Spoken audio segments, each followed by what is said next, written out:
Good morning students, welcome to the online class. Last క్లాస్లో carbon cycle మనం చెప్పాను. So today topic is phosphorus cycle. So next class ఏంటి అంటే phosphorus cycle. So phosphorus is important element to the living organisms. So phosphorus అనేది living ఆర్గనిజమ్స్కి, so phosphorus is used to the living organisms అనొచ్చు. It's an important constituent to the living organisms. So phosphorus, large amount of, plenty amount of phosphorus is present in the soil. So soil, it contains plenty amount of phosphorus. So soil lo high amount of phosphorus అనేది present అయి ఉంటుంది. But that is in ఎలా ఏ ఫామ్లో ఉంటుంది అంటే so ఇన్అవైలబుల్ form కింద ఉంటుంది అన్నమాట. ఇన్అవైలబుల్ ఫామ్ కింద ప్రజెంట్ అయి ఉంటుందన్నమాట. సో ఫాస్ఫరస్ అనేది important constituent the living organisms అని చెప్పొచ్చు. సో ఆ ఫాస్ఫరస్ అనేది plenty amount of phosphorus is present in the soil. So ఆ సాయిల్లో ఉన్న ఫాస్ఫరస్ కూడా ఎలా ఇన్అవైలబుల్ అని చెప్పొచ్చు, లేదా అన్అవైలబుల్ ఫామ్లో ఉంటుందన్నమాట. సో ఇంకా ఈ ఫాస్ఫరస్ అనేది ఎలా ఉంటుందంటే they are present in organic form or inorganic form. Organic form కింద ఉంటుంది, ఇన్ఆర్గానిక్ ఫామ్ ఉంటుంది. ఎగ్జాంపుల్ ఫర్ ద ఆర్గానిక్ ఫామ్కి ఎగ్జాంపుల్స్ ఏంటి అని అంటే nucleic acids, phospholipids. Nucleic acids, phospholipids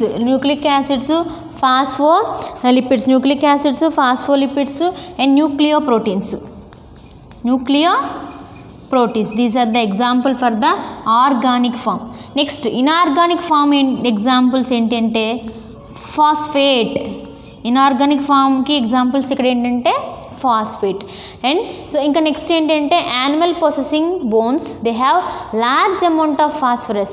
ఒక ఎగ్జాంపుల్ ఏంటంటే యానిమల్స్ ఉంటాయి. సో యానిమల్స్ యొక్క బోన్స్లో ఎక్కువ అమౌంట్ ఆఫ్ ఫాస్ఫరస్ ప్రజెంట్ అయి ఉంటుంది. బట్ ఆ ఉన్న ఫాస్ఫరస్ కూడా ఎలా ఉంటుంది అని అంటే అన్అవైలబుల్ ఫామ్ కింద ఉంటుందన్నమాట. ఎలా ఉంటుందమ్మా? అన్అవైలబుల్ ఫామ్ కింద ప్రజెంట్ అయి ఉంటుందన్నమాట. So phosphorus is first point ఏంటంటే phosphorus is important constituent to the living organisms అని చెప్పొచ్చు. ఆ ఫాస్ఫరస్ అనేది ఎలా అక్కరై ఉంటుందంటే ఆర్గానిక్ ఫామ్లో ఉంటుంది, ఇన్ఆర్గానిక్ ఫామ్లో ఉంటుంది. ఆర్గానిక్ ఫామ్కి ఎగ్జాంపుల్స్ ఏంటంటే nucleic acids, phospholipids, nucleoproteins. Inorganic form examples ఏంటంటే phosphate.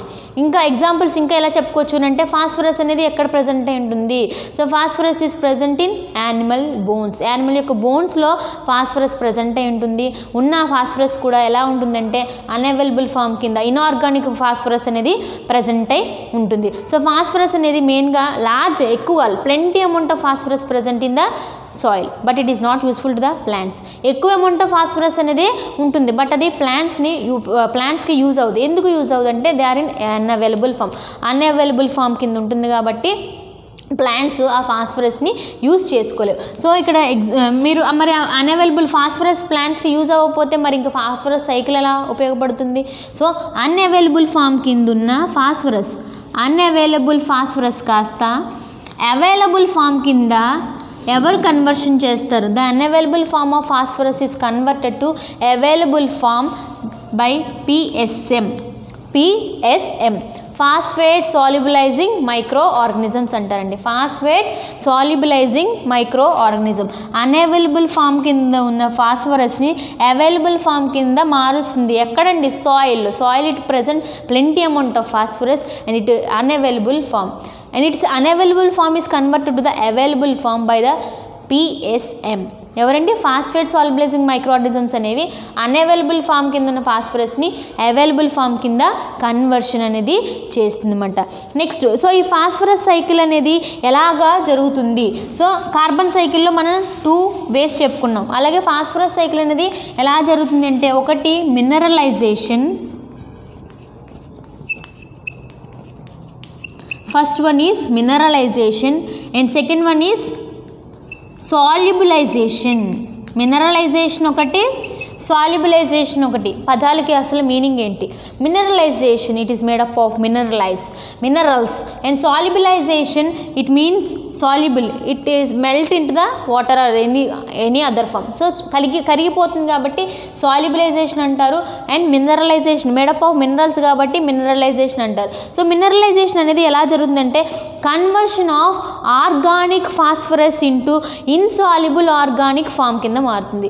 Conversion of organic form కాస్త ఇన్సాల్యుబుల్ ఇన్ఆర్గానిక్ ఫాస్ఫేట్ కింద మారుతుంది. ఇన్సాల్యుబుల్ అండ్ అది ఎలా ఉంటుందండి, ఇన్ఆర్గానిక్ ఫాస్ఫేట్ కింద ప్రజెంట్ అయి ఉంటుంది అన్నమాట. సో ఇక్కడ మినరలైజేషన్లో insoluble inorganic form, insoluble or inorganic form కింద ఉంటుంది. సో ఈ మినరలైజేషన్ చేసే ఎంజైమ్ని ఏమంటారంటే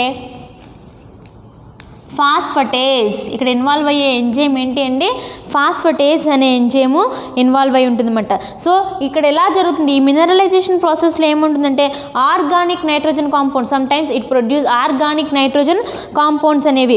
సో ఇట్ ఇస్ కంపేర్ చేసుకుంటే ఆర్గానిక్ నైట్రోజన్ కాంపౌండ్స్ అనేవి రిలీజ్ అవుతాయి. సో ఈ ప్రాసెస్ని చేసేదాన్ని collectively the mineralisation process is carry out by the enzyme is phosphatase. ఎవరు క్యారీ అవుట్ చేస్తారు అంటే ఫాస్ఫటేజ్ అనే ఎంజైము ఇక్కడ క్యారీ అవుట్ చేస్తుంది. Next solubilisation. సో ఈ సాల్యుబిలైజేషన్ ప్రాసెస్ అనేది ఎలా జరుగుతుందంటే solubilisation is occur by forming the organic, ఇక్కడ కూడా ఆర్గానిక్ ఆర్గానిక్ ఫామ్ కింద ఉంటుంది అండ్ ఇన్ఆర్గానిక్ యాసిడ్స్. సో సాల్యుబిలైజేషన్లో ఏం జరుగుతుందంటే organic and inorganic acids produced by the microorganisms in soil. ఓకేనా, ఒక సాయిల్లో ఆర్గానిక్ ఇన్ఆర్గానిక్ యాసిడ్స్ అనేవి ప్రొడ్యూస్ అవుతాయి. అవి ప్రొడ్యూస్ చేసేది ఇక్కడ ఎవరంటే మైక్రో ఆర్గానిజమ్స్. ఆ ఆర్గానిక్ ఇన్ఆర్గానిక్ యాసిడ్స్ ప్రొడ్యూస్ చేసిన మైక్రో ఆర్గానిజమ్స్ని ప్లాంట్స్ యూటిలైజ్ చేసుకుంటాయి అన్నమాట. సో ఇక్కడ ఏం ఫామ్ అవుతుంది అంటే ఫైనల్గా insoluble inorganic phosphate, insoluble inorganic phosphate form అవుతున్నాం, ఇన్సాల్యుబుల్ ఇన్ఆర్గానిక్ ఫాస్ఫేట్. సో ఈ insoluble inorganic phosphate is utilised by the plants. ఎవరు, ప్లాంట్స్ అనేవి యూజ్ చేసుకుంటాయి. సో ఆ ప్లాంట్స్ ఇన్సాల్యుబుల్ ఇన్ఆర్గానిక్ ఫాస్ఫేట్స్ని ప్లాంట్స్ యూజ్ చేసేసుకుంటాయంటే with the help of micro organisms సహాయం తీసుకున్న తర్వాత అవి యూటిలైజ్ చేసుకుంటాయి. ఇక్కడ ఇన్వాల్వ్ అయ్యే మైక్రో ఆర్గానిజమ్స్ అనేవి ఏంటి అంటే బ్యాక్టీరియా అండ్ ఫంగై. బ్యాక్టీరియా ఒకటి, ఫంగై ఒకటి. ఫంగై అయితే Aspergillus, Fusarium, Trichoderma, penicillium.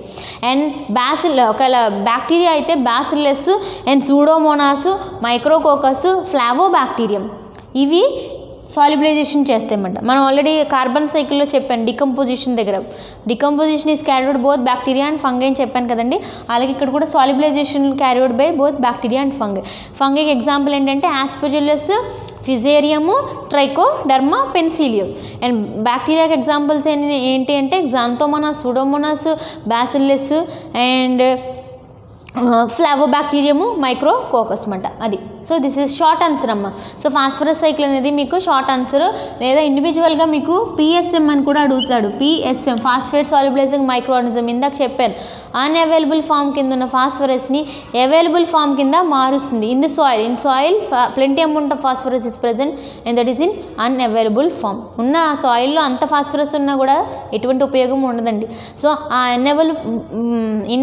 Unavailable form కింద ఫాస్ఫరస్ని అవైలబుల్ ఫామ్ కింద చేసే వాటిని ఏమంటారు, ఫాస్ఫేట్ సాల్యుబిలైజింగ్ మైక్రోబ్స్ అని పిలుస్తారు అన్నమాట. That is the class of phosphorus cycle. So ఇప్పుడు మనకి 3 సైకిల్స్ కంప్లీట్ అయినాయమ్మా. ఫస్ట్ వచ్చేసి నైట్రోజన్ సైకిల్ చెప్పాను, అండ్ నెక్స్ట్ కార్బన్ సైకిల్ చెప్పాను, and third one is phosphorus cycle. So phosphorus cycle మీరు మెయిన్గా ఫాస్ఫేట్ సాల్యుబిలైజింగ్ మైక్రో ఆర్గానిజమ్స్ అంటే ఏంటో రాసిన తర్వాత మినరలైజేషను, సాల్యుబిలైజేషను అంటే ఏంటో రాస్తే సరిపోతుంది అన్నమాట. సో 3 క్లాస్ సైకిల్స్ అనేవి కంప్లీట్ అయినాయి. ఓకేనండి, థ్యాంక్ యూ స్టూడెంట్స్.